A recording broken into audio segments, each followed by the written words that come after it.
আজকে আমি বানাবো শুক্তো, তবে একটু অন্য রকমভাবে, অন্য স্বাদে। এখানে আমি কিছু সবজি নিয়ে নিয়েছি: গাজর, আলু, বিনস, শিম, বেগুন, উচ্ছে, কাঁচকলা আর সজনের ডাঁটা। সেটা না হলে তো শুক্তো হবেই না। চলুন তবে শুরু করা যাক। প্রথমে একটা কড়াই গরম করে নিয়ে তাতে দিয়ে দেবো সর্ষের তেল। তেলটা যখন গরম হয়ে আসবে তার মধ্যে আমি এক এক করে সব সবজিগুলো ভেজে নেব। প্রথমে আমি ভেজে নেব আলু, তারপরে আরও যা সবজি আছে তা এক এক করে ভেজে নেব। চলুন আপনারা দেখতে থাকুন। শুক্তোটা আমি মাঝে মাঝেই বানাই, কারণ আমার ঘরে সবাই খুব পছন্দ করে। তবে আমার ঘর বলবো না, আমার মনে হয় মোটামুটি বাঙালিরা সবাই পছন্দ করে। কথা বলতে বলতে আমার সব সবজি ভাজা হয়ে গেছে। এবার ভেজে নেব কয়েকটা বড়ি। বড়ি তুলে নিয়ে কড়াইতে আমি আবার খানিকটা তেল দিয়ে দিয়েছি। এবার ওতে আমি দেব রাঁধুনি ফোড়ন। রাঁধুনিটা একটু গরম হয়ে আসলে তার মধ্যে আমি দিয়ে দেবো আদা বাটা। আদা বাটাটা যখন একটু ফ্রাই হয়ে আসবে তার মধ্যে আমি দিয়ে দেবো ভাজা সবজিগুলো। সবজিগুলো একটু আদা বাটার সঙ্গে একটু নেড়ে চেড়ে নেব।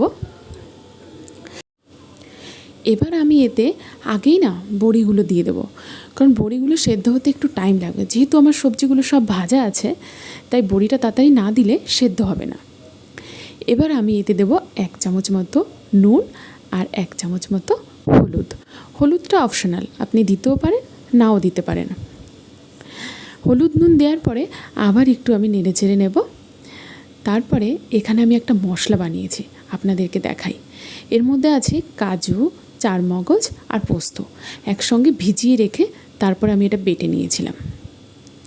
এই মশলাটাই আমি এখানে দিয়ে দেব। মশলাটা দেওয়ার পর খানিকক্ষণ এটাকে আমি একটু কষাবো, মানে কষানো বলতে হালকা হাতে কষাবো, যাতে সবজিগুলো ভেঙে না যায়। অন্যদিকে আমি কিছুটা জল হালকা গরম করে রেখেছিলাম। এবার ওই জলটা এতে দিয়ে দেব। দিয়ে আবার একটু নেড়ে চেড়ে 5 থেকে 10 মিনিটের জন্য এটাকে আমি ফুটতে দেব। দেখুন, দেখে আপনারা বুঝতে পারছেন মোটামুটিভাবে আমাদের শুক্তো রেডি হয়ে গেছে। এবার আমি দেব এতে সামান্য একটু চিনি। চিনি দেওয়ার পর একটু নাড়াচাড়া করে নিয়ে এতে দিয়ে দেব 1 চামচ মতো ঘি। ঘি দিয়ে 1 থেকে 1.5 মিনিট মতো ফুটিয়ে নিলেই বাস রেডি আমাদের শুক্তো। বাঙালি গরম পাতে শুক্তো পেলে আর কি চাই। চলুন দেখা হবে আবার নেক্সট ব্লগে।